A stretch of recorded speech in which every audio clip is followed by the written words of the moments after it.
પ્રિય મિત્ર, આજે મિત્ર હવે આપણે રોમનોને પત્રનો અભ્યાસ કરતા કરતા તેના આખરી અધ્યાયમાં એટલે કે 16મા અધ્યાયમાં આવી પહોંચ્યા છીએ.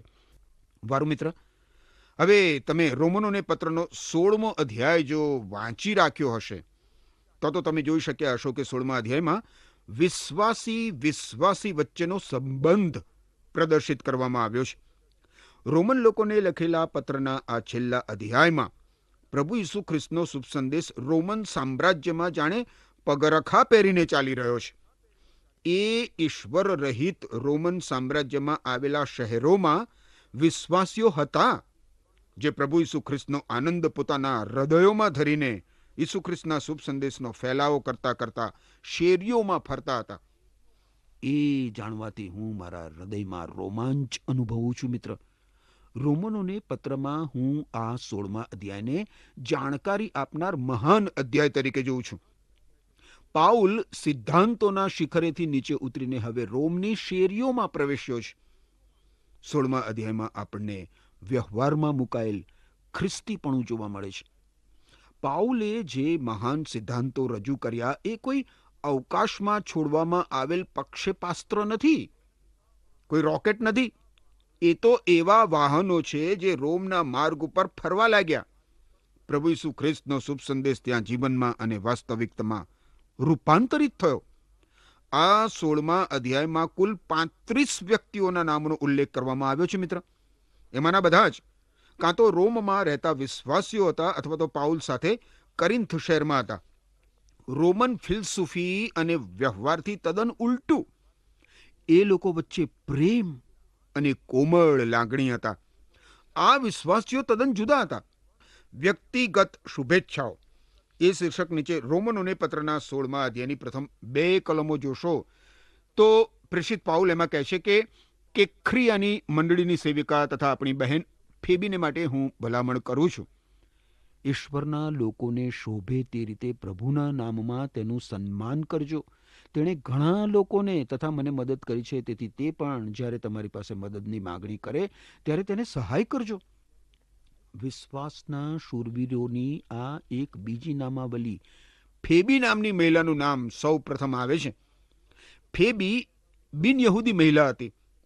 મેં અગાઉ કહ્યું છે મિત્ર એ પ્રમાણે રોમની મંડળીમાં ઘણા બિન યહૂદી વિશ્વાસીઓ હતા. આ ફેબી પ્રેષિત પાઉલે રોમનોને લખેલા પત્ર રોમન વિશ્વાસીઓ પાસે લઈ ગઈ હતી. પાઉલે આ પત્ર તેની સાથે મોકલાવ્યો હતો. લાગે છે કે ફેબી પ્રભુ ઈસુ ખ્રિસ્તની મંડળીમાં બહુ જ મહત્વની વ્યક્તિ હતી. ફેબીમાં ઘણી બધી લાયકાતો હતી.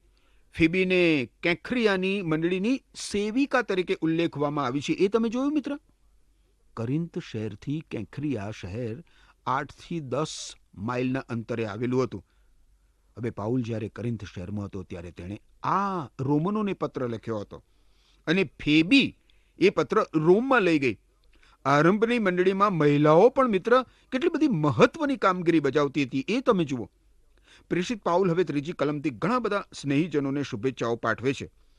3જી અને 4થી કલમમાં કહે છે, ઈસુ ખ્રિસ્તની સેવામાં મારા સહકાર્યકરો પ્રિસ્કા તથા આકુલાને મારી શુભેચ્છા.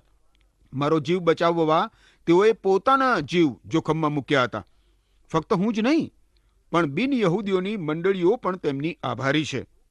હવે આ સમય દરમિયાન મિત્ર પ્રભુ ઈસુ ખ્રિસ્તની બિન યહૂદી મંડળીઓ પણ અસ્તિત્વમાં આવી હતી. રોમની મંડળી મારી ધારણા પ્રમાણે મહદ અંશે તો બિન યહૂદી લોકોની બનેલી હતી. એમાં ઘણી બધી નાત જાતના લોકોનો સમાવેશ થતા હતા. ઘણા બધા નાત જાતના લોકોનો સમાવેશ. હવે આજે 20મી સદીના અંત સુધી 21મી સદી હવે તો શરૂ થઈ ગઈ.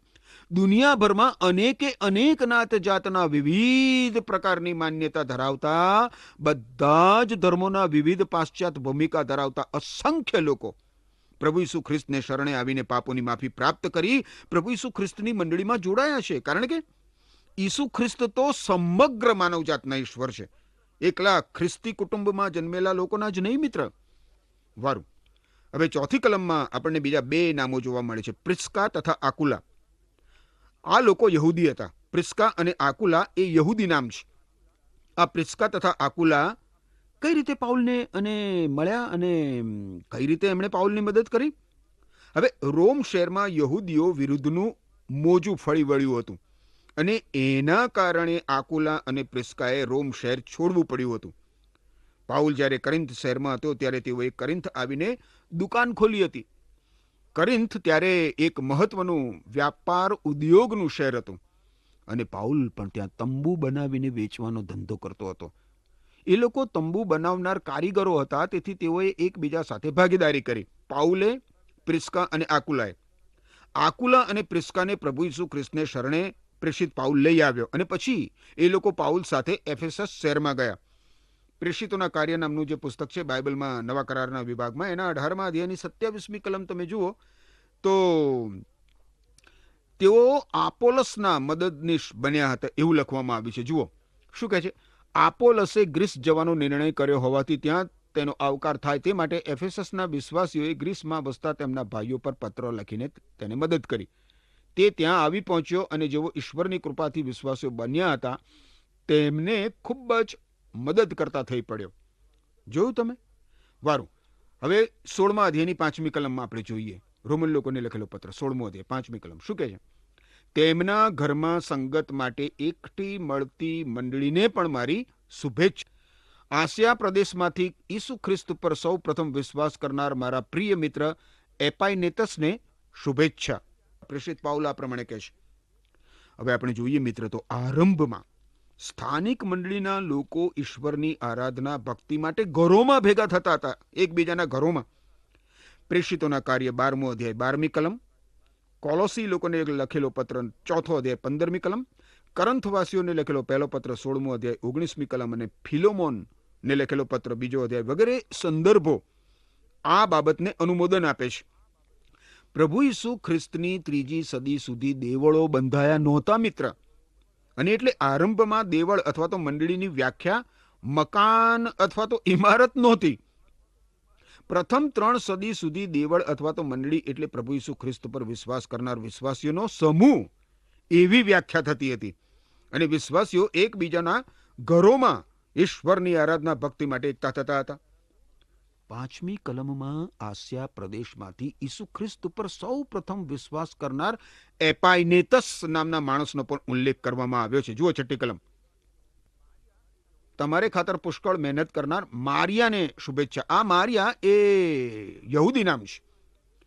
હવે આ મારિયાએ રોમના વિશ્વાસીઓ માટે થાકી જવાય મિત્ર, થાકી જવાય એટલી બધી હદ બહારની મહેનત કરી હતી. મારિયા શબ્દનો અર્થ બંડ થાય છે. પ્રભુ ઈસુ ખ્રિસ્ત પર વિશ્વાસ કર્યા અગાઉ મારિયા બંડખોર હતી, પરંતુ હવે બીજા વિશ્વાસીઓ માટે એ તનતોડ પરિશ્રમ કરે છે, કારણ કે હવે એ પ્રભુ ઈસુ ખ્રિસ્તને આધીન થઈ છે. 7મી કલમમાં પ્રેષિત પાઉલ કહે છે કે મારા યહૂદી ભાઈઓ આંદ્રોનિકસ અને જુનિયાસ જેઓ મારી સાથે જેલમાં હતા તેઓને શુભેચ્છા. પ્રેષિતો તેમને સારી રીતે ઓળખે છે અને તેઓ મારા પહેલા ખ્રિસ્તી થયા હતા. આંદ્રોનિકસ એ ગ્રીક નામ છે મિત્ર, અને આ નામ ગુલામ સાથે સંકળાયેલું છે. જુનિયાસ એ રોમન નામ છે. પાઉલ તેમને પોતાના યહૂદી ભાઈઓ તરીકે ઓળખાવે છે. પાઉલ કહે છે કે આંદ્રોનિકસ અને જુનિયાસ તેની સાથે જેલમાં હતા. આ બંને ભાઈઓ પ્રભુ ઈસુ ખ્રિસ્તના પ્રેષિતોથી પરિચિત હતા અને પ્રેષિતો તેમનું સન્માન કરતા હતા. પ્રેષિત પાઉલે રોમની મંડળીની સ્થાપના અત્યંત અસાધારણ સંજોગોમાં કરી હતી મિત્ર. આકુલા અને પ્રિસ્કાને પ્રેષિત પાઉલ કરિન્થ શહેરમાં બજારમાં મળ્યો હતો અને પછી આ 2 માણસોને તે જેલમાં મળ્યો હતો. આ બધા લોકો પછી રોમ શહેરમાં ગયા હતા અને ત્યાં પ્રભુ ઈસુ ખ્રિસ્તની મંડળી સ્થાપી હતી.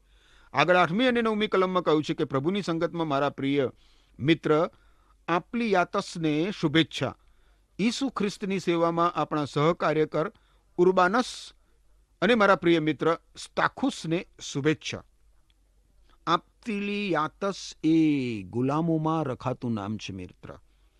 પુરાતન સમયના વિશ્વાસી સુરવીરોની કબરો પર એ જોવા મળે છે.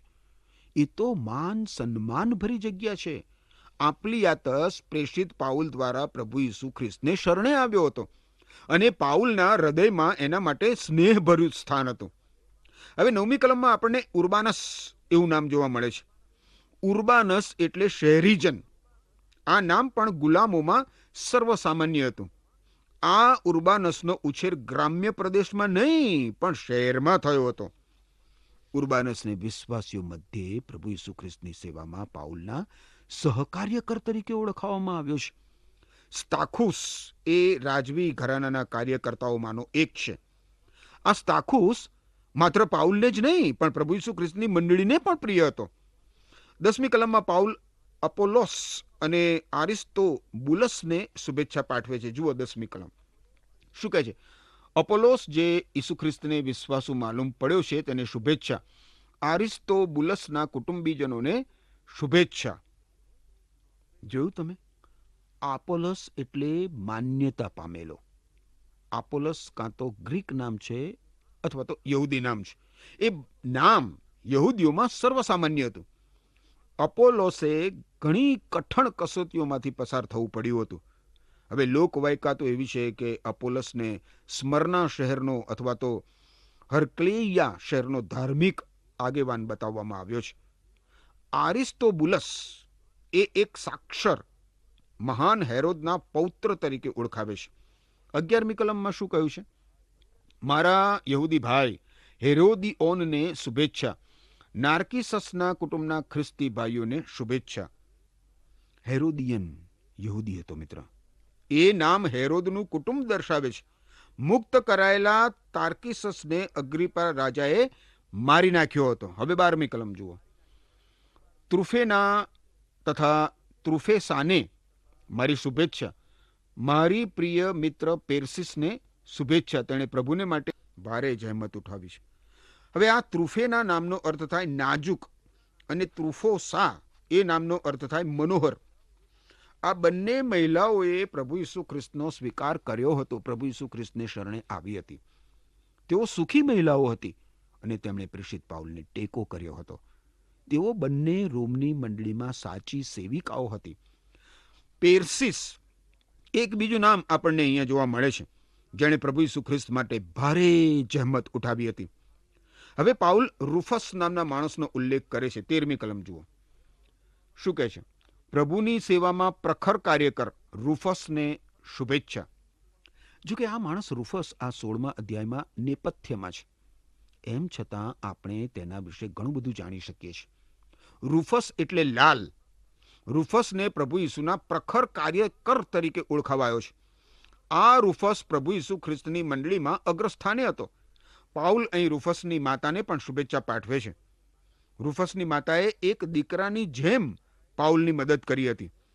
હવે આગળ 14મી કલમમાં આપણને બીજા નામો જોવા મળે છે. જુઓ. આસુક્રિતસ, ફ્લેગોન, હેર્મેસ, પાત્રોબાસ તથા હેર્મોસ અને તેઓની સાથે જે બીજા ખ્રિસ્તી ભાઈઓ છે તેઓને શુભેચ્છા. કદાચ પાઉલ આ બધાને પ્રભુ ઈસુ ખ્રિસ્તને શરણે લાવનાર વ્યક્તિ હતો મિત્ર. 15મી કલમમાં બીજા વધારે નામ જોવા મળે છે. ફિલોલોગસ તથા જુલિયા, નેરિયસ તથા તેની બેન અને ઓલુપાસ તથા તેઓની સાથે ઈશ્વરના જે લોક છે તે બધાને શુભેચ્છાઓ. હવે આ બધા લોકો રોમ શહેરમાંની પ્રભુ ઈસુ ખ્રિસ્તની મંડળીના સભ્યો હતા અને એ સમયની વિશ્વાસીઓની સંગતનું પ્રતીક જુઓ કેટલું બધું અદ્ભુત છે. 16મી કલમમાં પાઉલ કહે છે કે સંગતના પ્રતીક સમા પવિત્ર ચુંબન દ્વારા એકબીજાને શુભેચ્છા પાઠવજો. ઈસુ ખ્રિસ્તની સર્વ મંડળીઓ તમને શુભેચ્છા પાઠવે છે. લોકો પવિત્ર ચુંબન દ્વારા એકબીજાને શુભેચ્છા પાઠવતા હતા મિત્ર. પવિત્ર ચુંબન દ્વારા. હવે 17 અને 18 કલમોમાં પાઉલ એક ચેતવણી આપે છે. જુઓ. છેલ્લી સૂચનાઓ એ શીર્ષક નીચે 17 અને 18 કલમમાં પ્રેષિત પાઉલ કહે છે કે મારા ભાઈઓ, મારી તમને આગ્રહભરી વિનંતી છે કે તમે જે શિક્ષણ મેળવ્યું છે તેની વિરુદ્ધ જેઓ ફાટફૂટ પાડે છે અને લોકોના વિશ્વાસમાં શંકા પેદા કરે છે તેઓથી દૂર રહો. જેઓ આવા કાર્યો કરે છે તેઓ ઈસુ ખ્રિસ્ત આપણા પ્રભુની સેવા કરતા નથી. ઈસુ ખ્રિસ્ત આપણા પ્રભુની સેવા કરતા નથી, પણ પોતાના પેટની જ પૂજા કરે છે. પોતાના પેટની જ પૂજા કરે છે તથા મીઠી મીઠી વાતો અને ખુશામતથી ભોળા લોકોના મન બમાવે છે. તમે જુઓ મિત્ર, તમે નોંધ્યું એ લોકોનો વિશ્વાસ આજુબાજુના વિસ્તારોમાં પણ જાહેર થયો હતો અન્ય પ્રદેશોના લોકોને પણ જાણ થઈ હતી કે રોમ શહેરમાંના લોકો પ્રભુ ઈસુ ખ્રિસ્તને શરણે આવ્યા છે. લોકો પ્રભુ ઈસુ ખ્રિસ્તને શરણે આવ્યા છે અને એ લોકોનો વિશ્વાસ આજ્ઞા પાલન દ્વારા થતો હતો. આ કલમમાં પાઉલ કહે છે કે સારી બાબતો વિશે જ્ઞાની બનો. એનો અર્થ એ થાય કે ઈશ્વરના વચનોના જ્ઞાનમાં વૃદ્ધિ પામતા જાઓ. બાઇબલમાંના ઈશ્વરના પવિત્ર અને જીવંત વચનોના જ્ઞાનમાં તમે વૃદ્ધિ પામતા જાઓ. 20મી કલમમાં એ શું કહે છે? ઈશ્વર જે શાંતિનું મૂળ છે તે ટૂંક સમયમાં શૈતાનને તમારા પગ તળે છૂંદી નાખશે. આપણા પ્રભુ ઈસુ ખ્રિસ્તની કૃપા તમારા પર હો.